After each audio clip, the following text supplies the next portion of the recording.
Hello, dear viewers. Today in our channel, we'll talk about the Turkish presidential election. And we have a guest, our independent journalist from Istanbul, Kasim Dogus Kilic. Hello, Dogus. Hello, how are you guys? Yeah, fine. Are you? I'm okay, thank you. Thank you for the participation on today's video, and we will talk about the recent election that was happened just recently. And the first question is about the Erdogan victory. So, how you evaluate the situation now, the political and economic situation in the country, and how you evaluate the election itself? So some people, including the opposition, said that the fraud taking place during this election, so a lot of manipulation and propaganda from the Erdogan side, from the and also from his supporters. And I agree with this point of view or not? And could you please describe the situation in Turkey? Okay, let's go step by step then. This was a very, very big challenge for Erdogan. Why? Because there are almost 10 political parties against him in this was him in this election. Basically, it was the most challenging election Erdogan ever had during this entire his political career. But he won a major victory. There is no doubt about it because there were more than 2 million uh, votes between Erdogan and Kılıçdaroğlu. He won above 52%, above what Kılıçdaroğlu was below, like 48. But the point is this: right now, there is a fact that he won 11 elections since his became mayor of Istanbul in 1990s, become the prime minister, and then president. And this was clearly a big victory for him because most of world leaders, even people in Turkey, were expecting him to go at this election, but things didn't go like that. Just it's turned out the other way. So we should ask ourselves why this has happened.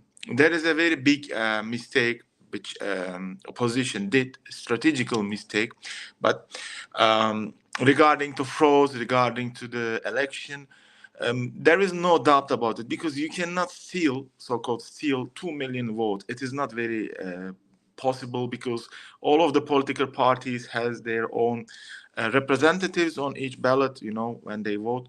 So it's not very likely. Regarding to opposition, right now, they made a mistake, as I said. What is the biggest mistake? The biggest mistake is, of course, not distancing themselves with some, let's say, I don't want to say like terrorist organization, but from the point of view of proper citizen of Turkey, that they are not be able to show themselves as they are describing these organizations as terrorist organizations. For example, like PKK and other leftist organizations. The PKK, Turkey has been fighting against PKK more than 40, 50 years, like since 1970s. So this is a very, very big security threat and the perspective of a normal citizen of Turkey, and they couldn't distance themselves. They even their head of provinces couldn't tell that PKK is a terrorist organization. I mean, the opposition. That's why people didn't trust them. And another thing, um, regarding to Kılıçdaroğlu, but I will come to that point later. You can just continue with the next one now. Yeah. I just want to detailize the point regarding the PKK. So you said that there was any like connections, like people think that they have some connections, but even I saw the video, like fake video, that their advertisement related with this terrorist group, and then it was published that it's fake video, and even Erdogan react to this video and said that this opposition side is have strong connections with this terroristic groups. But people know that it's not true. So, what was the point? Who is the voter, like normal average voter of the opposition side? Yeah, opposition side clearly, like let's say, more secular, and there is a big coalition right now against Erdogan. A lot of people came together against Erdogan. Only if you can just look at the map of the where did he get the votes from the Black Sea region and in Anatolia region, like in the major cities, they still have no power in major cities because Kılıçdaroğlu won 3 major cities, CHP party, opposition party. But look, if you want to just check this one, just you need to understand one clear fact. What is this? The clear fact is that Turkish people, proper citizen of Turkey, living in Black Sea area in Anatolia, in big cities, they have traditional mindset, traditional conservative mindset. The first one is the identity of Turkish identity, okay, nationalism, okay, and the other one is security threats, as I mentioned, terrorist organizations. And if you are showing a figure of a strong man, just promoting nationalism, saying we will secure our country, like national security is our first priority. There is no negotiations with terrorist organizations. Our religion is the only way that we can find a meaning in the life. Things like this. If you combine nationalism, religion, basically unsecular things, you can just see this is why ordinary people of Turkey is voted for him. But on the other hand, look for the opposition people here, the people who voted against Erdogan, mostly secular people, like more closer to the west compared to east. So this is a very big difference between East and the West. Actually, the mindset is the key difference here between the Okay. world. So, and you know that even a lot of experts like had some predictions that Erdogan maybe lose this election because of economic crisis, the historical inflation, the earthquake consequences that was happened like just recently, like few months ago. And even we talk about this point in our last stream video. And despite all these facts, Erdogan still on power. So what's the phenomenon of Erdogan? Why, despite all these difficulties, people still believe him? Yeah, except economic policies, except management of economy, he's um, like people thinks he's doing well, except economy. Okay, economy is a very big uh, trouble for him. Also, big challenge for him right now. The main priority is going to be the fixing the economy, keeping the dollar. Against lira under control, because look, $1 was around 3 liras in 2016. Right now, above 20. So think about the inflation. Think about the burden of the this situation on ordinary people on Turkey. Of course, life is very expensive right now compared to last year's. So he needs to fix these issues with the new ministers in economy and in the government. They will be announcing new ministers on Friday, so we will see what will happen. Regarding to the other question, that I don't think we will have a huge breakthrough in the economy in the short period of time. It was very challenging for him, but he's just now going to give power to the previous ministers he has been working before, like 10 years ago. Mehmet Şimşek, for example, close to Western economist. People are knowing him very well. Maybe this can fix the economy. The earthquake, yes. So it was a very big disaster. Unfortunately, a lot of people lost their lives, but there is a fact. They For the first couple of days, they couldn't help people because the area was very big, almost a size of Netherlands, as I mentioned to you before. Uh, Except that, just they look like that they managed the situation well. Even they built a hospital within a couple months in one of the center zones in earthquake zone. They are right now building a lot of houses in these earthquake areas.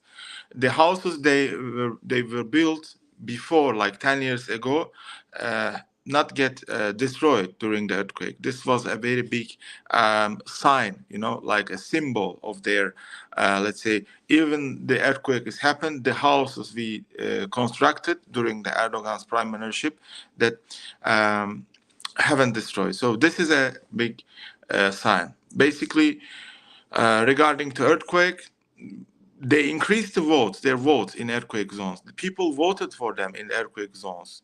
This is a clear sign that people are happy with them. Like most of Western people are now saying, this is not a democracy. Erdogan is dictator. If he's a dictator, how can you elect 11 times and how people are voting you like this? And he's going for runoff. Dictators are not going to make runoffs to 2 times. If he was a dictator, he would say, okay, I won this election. So I'm not pro Erdogan, but there is a fact. So perspective. Yeah, but I even heard that the rumors that Erdogan used like governmental media in order to show that his results is much higher than the Kılıçdaroğlu, and it was like mentioned by opposition side that our websites and our media is more like prosper rather than on the government side, because like they showing that Erdogan winning like 50, like it was like 60 percentage, and then it decreased to 50, like it was like high drop.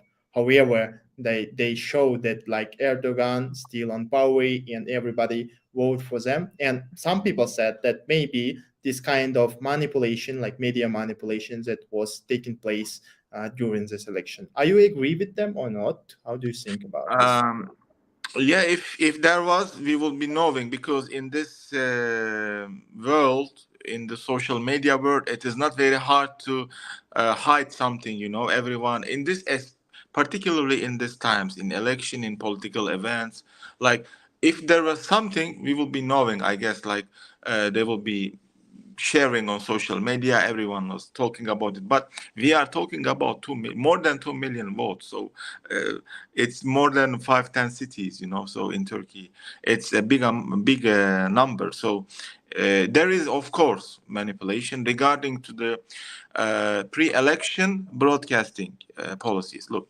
TRT, Turkish National Television, showed Erdogan more than 10 times than Kılıçdaroğlu. Give him more than 10 times broadcasting time than Kılıçdaroğlu. This is government broadcasting. So clearly this is a not public broadcasting, government. The government broadcasting is only promoting the current idea, the current government. It should be not the favor who those in the power, right? So there is a huge difference. What Turkey does right now, it is government broadcasting. So in certain conditions like government broadcasting, you cannot expect any democratical way to approach elections like this. Like there is, unfortunately, this is the case, but I'm not surprised. So in this case, could we say that opposition was not strong enough and failed on this election? And what was the biggest mistake of the opposition side, despite the fact that they do some like allegations with the terrorist and so on. Biggest mistake is I want to make it as simple and as short as possible. The biggest mistake, people who were voting for Erdogan or for against them were not thinking that they have been distanced themselves with these organizations, illegal organizations, anti-national, non-national, let's say.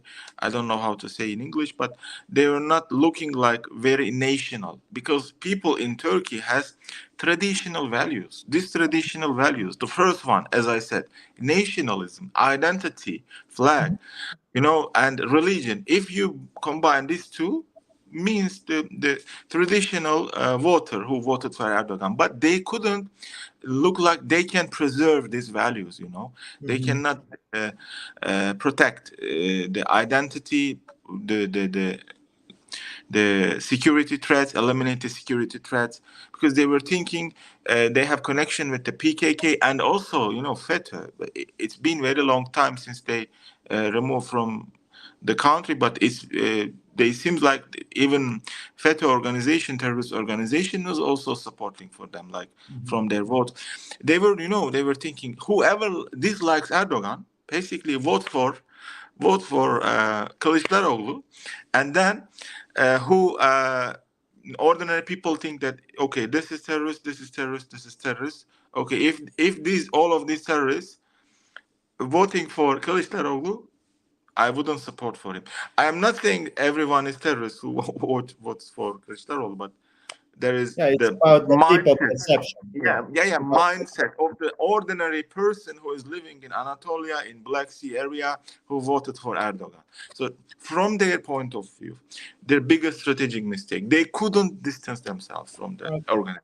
So, but you mentioned regarding the nationalistic view, and as we see, the opposition side also consists from the E party, and as you know, the E party that was led by the Meral Akşener, she is a like true nationalistic one, and opposition said that we are for Turkish people, and we will like limited the migration from Arab countries, and especially it was seen by the E party. And we see that nationalistic view also was represented by opposition. Despite this fact, they still, yeah, not strong enough. I mean, in terms of nationalistic. Um, Meral Akşener, the head of E Party, was against Kılıçdaroğlu.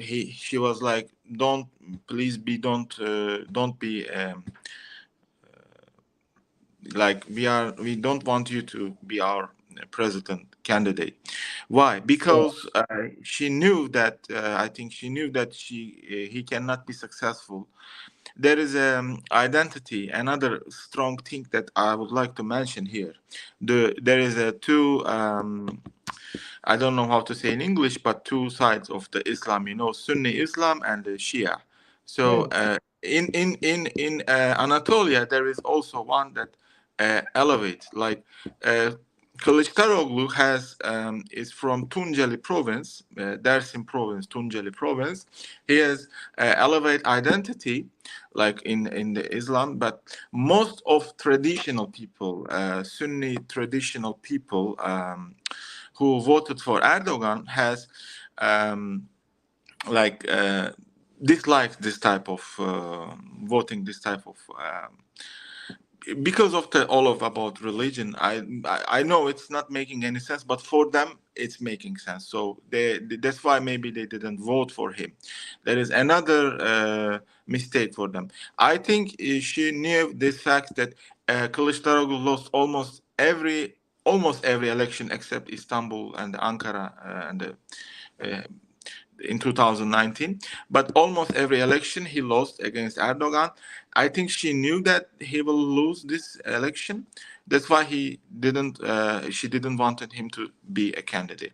And But of course, maybe that's why she congratulated Erdogan with his winning, despite with his victory, despite the fact that opposition side and Kemali himself was not agree with the election results. Yes, yes. İyi Party is also a nationalist party. They took a lot of they get a lot of votes, almost 10%, but it was not enough. You know, there is also another nationalist party, MHP. Also, it was very strong against the E Party. So it was not enough, basically. Yes, they were included, but I think you know what will happen. I think in the future, in the near future, I think E Party will leave from the coalition, like Yeah. faction. You know, the faction of CHP. Mhm. And yeah, tell me. Yeah, Go ahead. and we have a question from our comments, and it's regarding the next situation. Will there be any riots or rallies soon? So, do you think that opposition will do something like a protest, or or most more likely it's not will be happen? No, no, it's there is no question that he won the election, more than 2 million votes. There is no, I don't think that it's very likely possibility. Even if do so, how can they? He's democratically elected, so what can they do about it? You know, there Yeah. is no.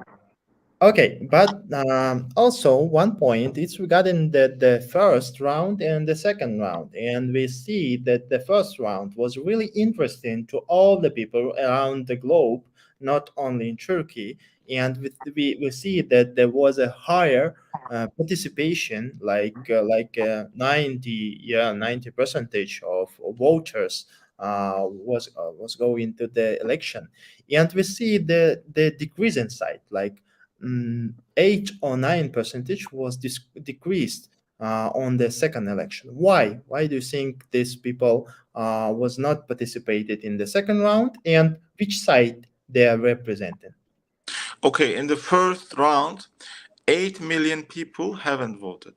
In the second round, more than 10 million people. So people lost, yeah, people lost attention. Some people were protesting because a lot of huge political events happened, like surprising events, let's say, happened during this election. Look, Muharrem Ince, you know, the other candidate, he said, I give up, I'm not going to participate. Sinan Ogan, he said, I will be with Erdogan. But on the other hand, the Ümit Özdağ, the other, his party leader, was beat Kılıçdaroğlu. So how can you describe this? This is a very stormy time, on uncertain time. So people were protesting maybe just because of these things. 10 million low. It's a very big number actually. If they have voted, they of course will be the strengthened Turkish democracy. But I think the people lost their interest because. It's been a long time that we have been talking about election for 3 4 months already, and they couldn't even get any point. Right now, everything looks okay except the lira dollar currency crisis, Turkish lira problem, and one thing I would like to mention here regarding to the situation. There is a Turkish stocks market that been. There are some companies close to Erdogan, mainly Turkish wealth fund companies like communication and gun producer company, electronics, gun exporter companies. For example, Aselsan, Turkish Airlines, Türk Telecom, these companies are now in stocks market increasing its value against lira. So more people are investing on these companies, but foreign investors are leaving the country. Unfortunately, there is a fact. But if Mehmet Şimşek will be the new Minister of Economy, we will be seeing maybe some positive developments. Yeah, yeah. We will talk about the future perspective, but now I want to also ask the question regarding the Sinan Ogan that you mentioned during your speech. And as we remember, Sinan Ogan is a third candidate for the president. He endorses Erdogan. Yeah, and it was like for me, it was unexpected. But could you explain the ties and relations between the Sinan Ogan and Erdogan? What we can Okay. say about the future of this politic, and does he has any plans for the politics in like next election maybe? His endorsement of Erdogan is 99% of connected to somehow to Azerbaijan. Okay, so why? Because Kılıçdaroğlu was endorsing Silk Road project, was not mentioned Azerbaijan, and Ilham Aliyev, President Azerbaijan, he said he give statement about Kılıçdaroğlu, why you haven't included Azerbaijan to this project, because Sinan Oğan has close ties with Azerbaijan. He has been a professor in the university there, has I think nationality also, right? He has strong ties with them. I think there is something happened in between Erdogan, Ogan, and Aliyev between. That's why he took the side for in favor of Erdogan. There is the connection in between these three. In the future, maybe there will be a critical role for Sinan Oğan between Turkey and Azerbaijan. This can be happening. I think because he met with Erdogan. Sinan Oğan met with Erdogan before the election.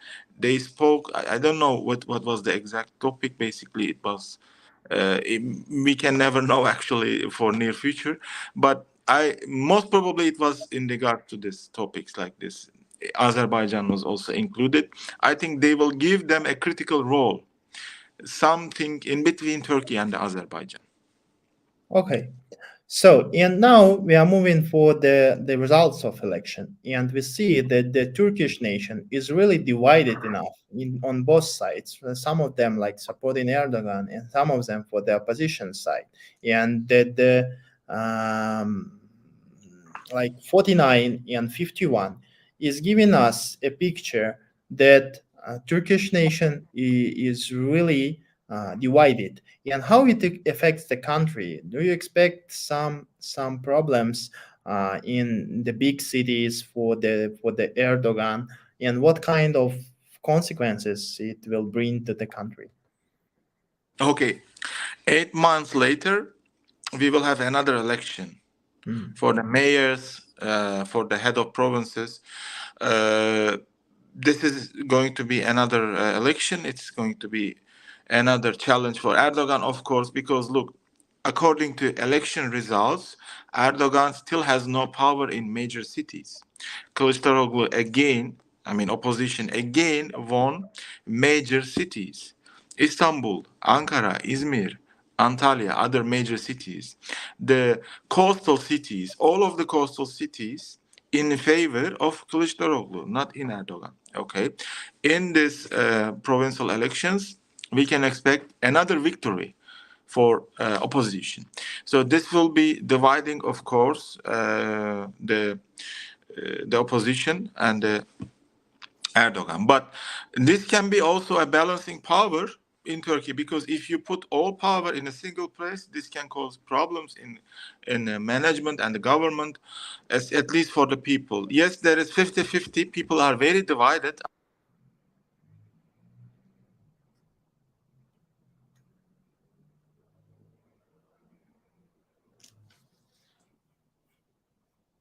Strong democracy.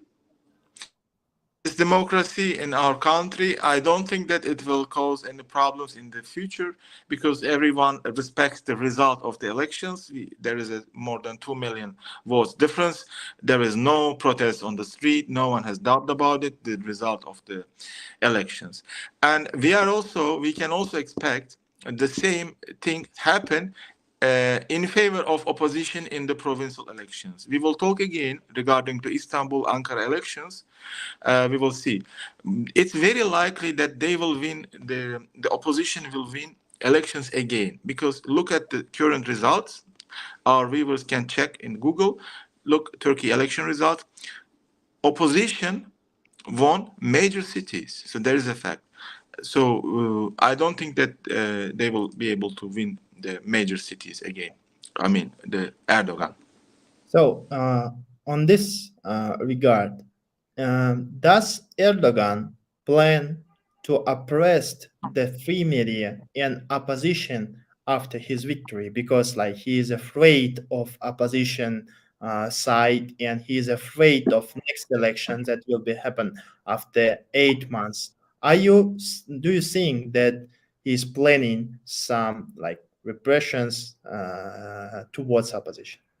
Okay, he did whatever he can. Okay, from since he's elected as first time as president in 2014, and then after coup attempt in 2016, he basically they changed the constitution, they changed the system of the governance of the country.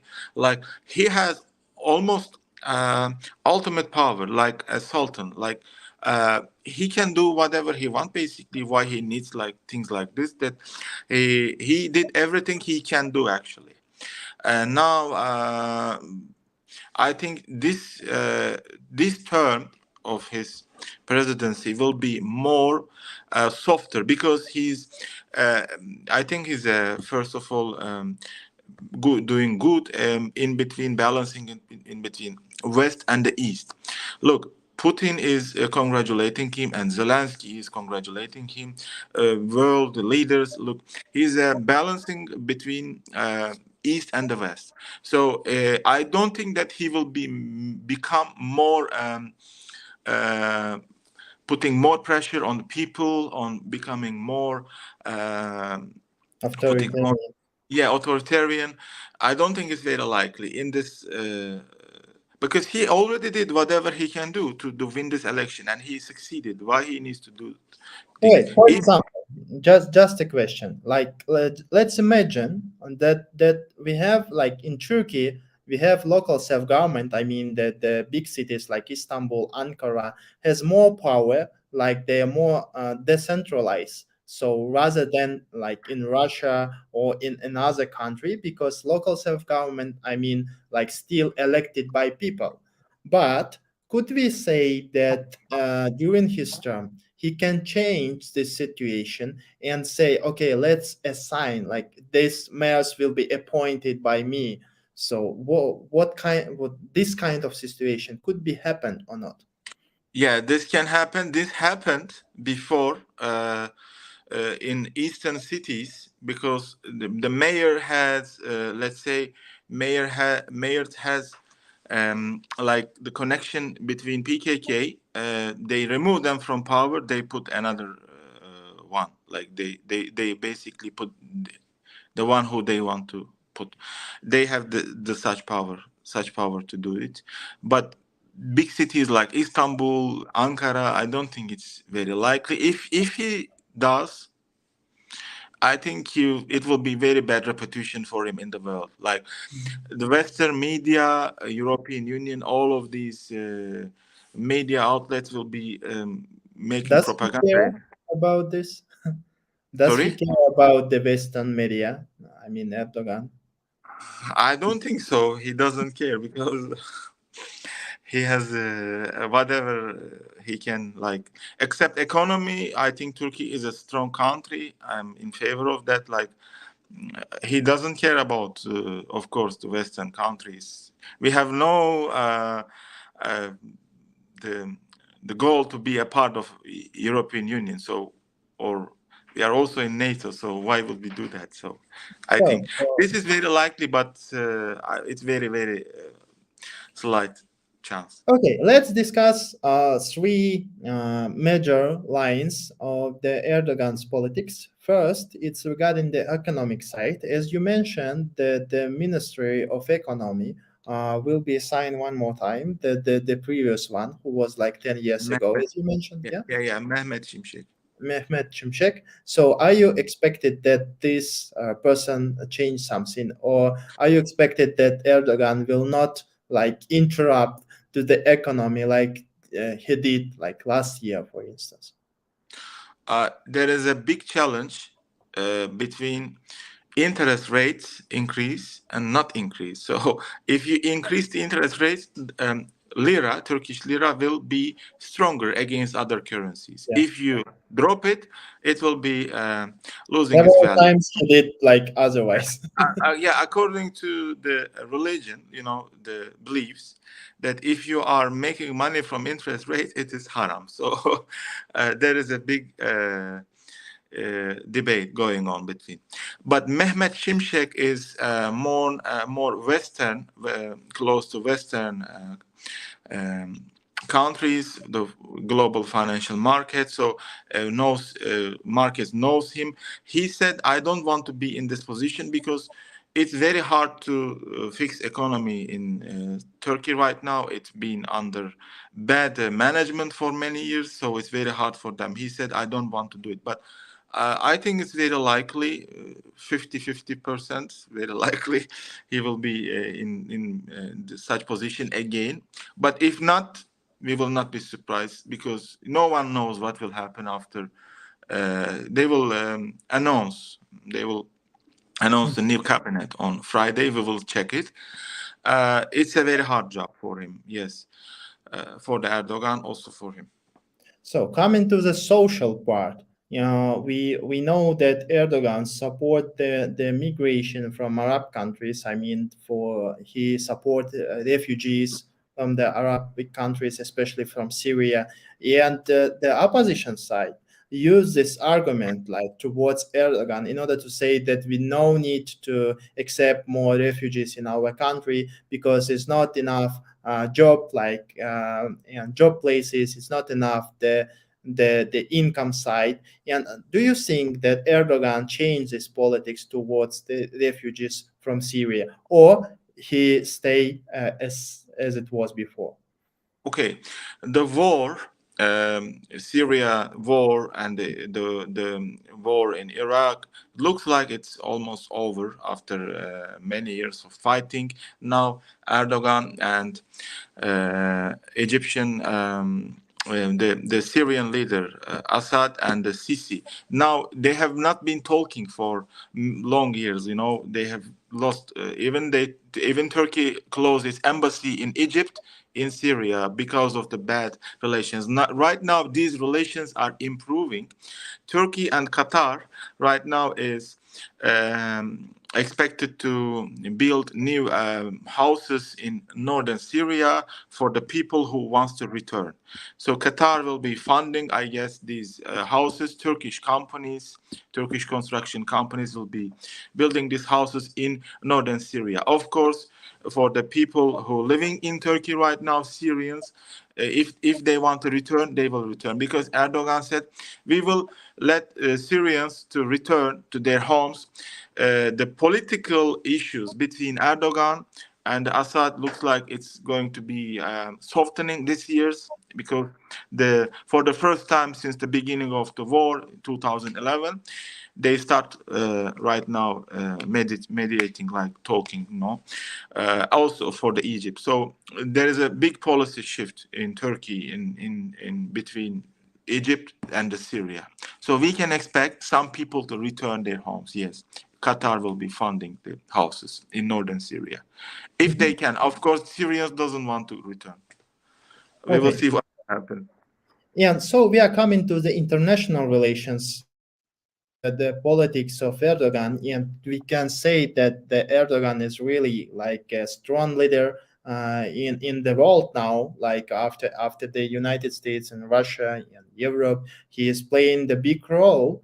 And what we can say about his policy, as we know, he is balancing between the Russia and Ukraine, between the West and East, and sometimes it's like seems he start to support Zelensky, especially because of Crimea. But we see that the relations, like economic relations with Russia, is still ongoing. Are you expected that politics of Erdogan will change, or it will be the same like it was? There is a strategic alliance, strategic energy alliance between Russia and Turkey. Turkish pipelines in Black Sea.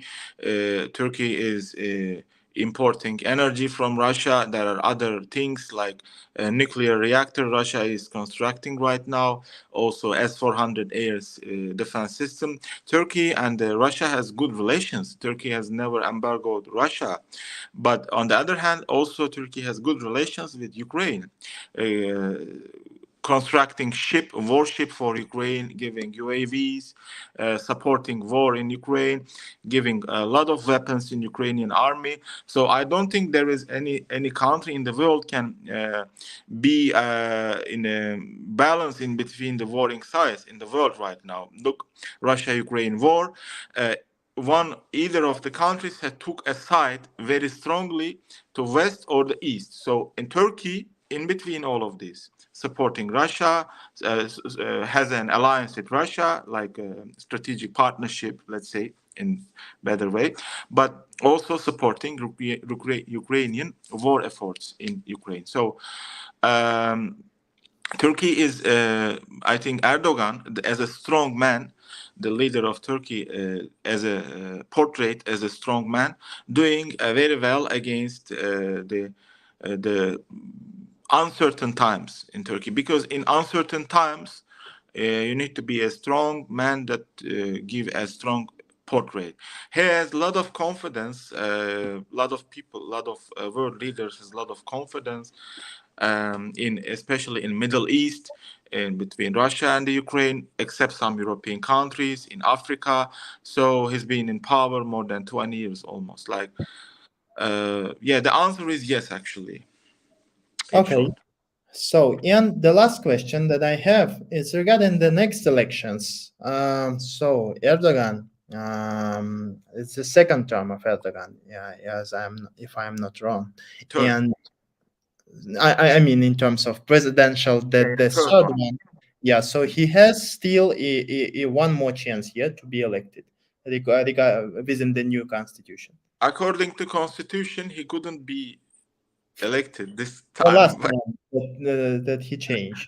He has one more, yeah, term or not? He can change again if he wants, but I don't think he will be elected again. There is a myth.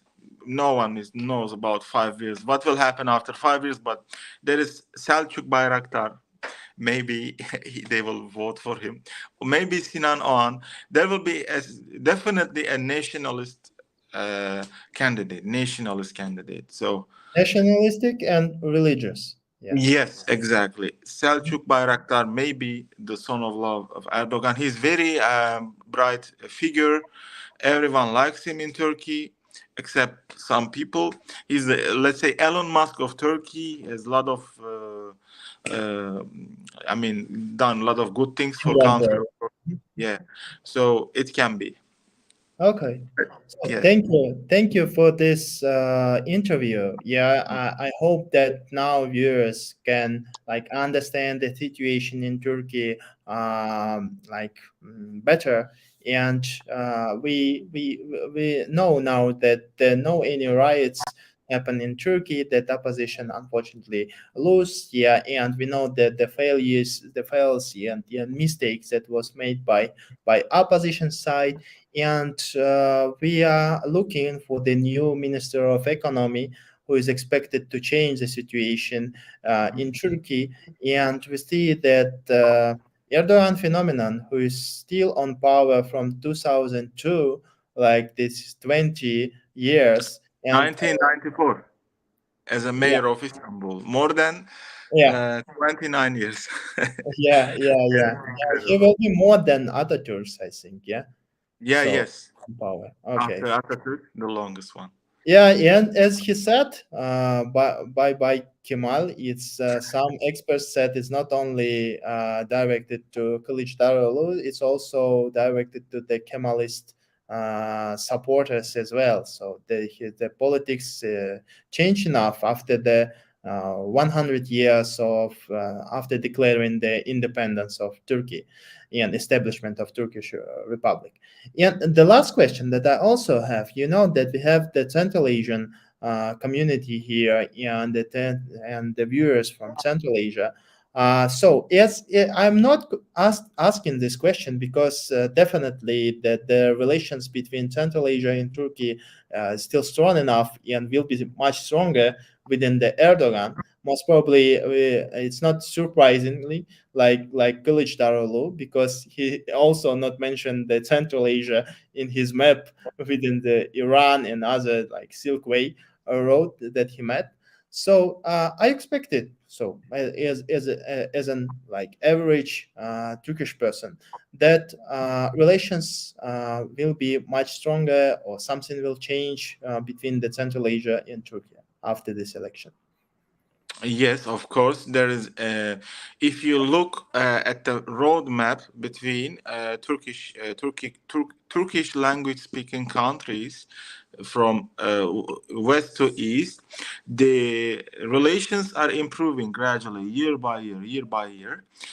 For the first time, Turkmenistan is also joined Turkey Council, right, as an observative country. So just now, it is improving. I think they have a good relations, especially the Azerbaijan, Turkey, and Uzbekistan has good relations. But unfortunately, still Kazakhstan and the Kyrgyzstan more closer to Russia due to geographical facts. But the relations are improving, of course, and we are happy for it. So we would like to improve more because yeah, Yeah, we don't know the situation after maybe the Russia collapse. Everything will yeah. change.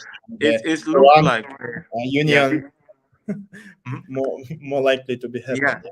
Yeah. yeah. It looks like the federation is not going to disarray soon. I don't know. Looks like losing its power.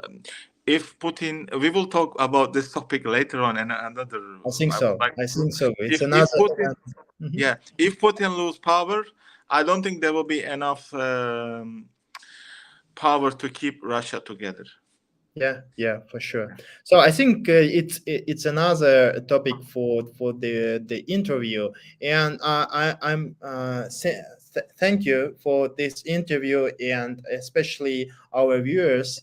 So and as it was, if you want to see new videos on this channel, you can just write the person or guest or topic that you want to hear, and we will do the special interview on this topic. So thank you very much. It's our English version of Nagoy by channel. Yeah, and subscribe on our channel and follow us on YouTube. Thank you. Yeah, thank you. Goodbye.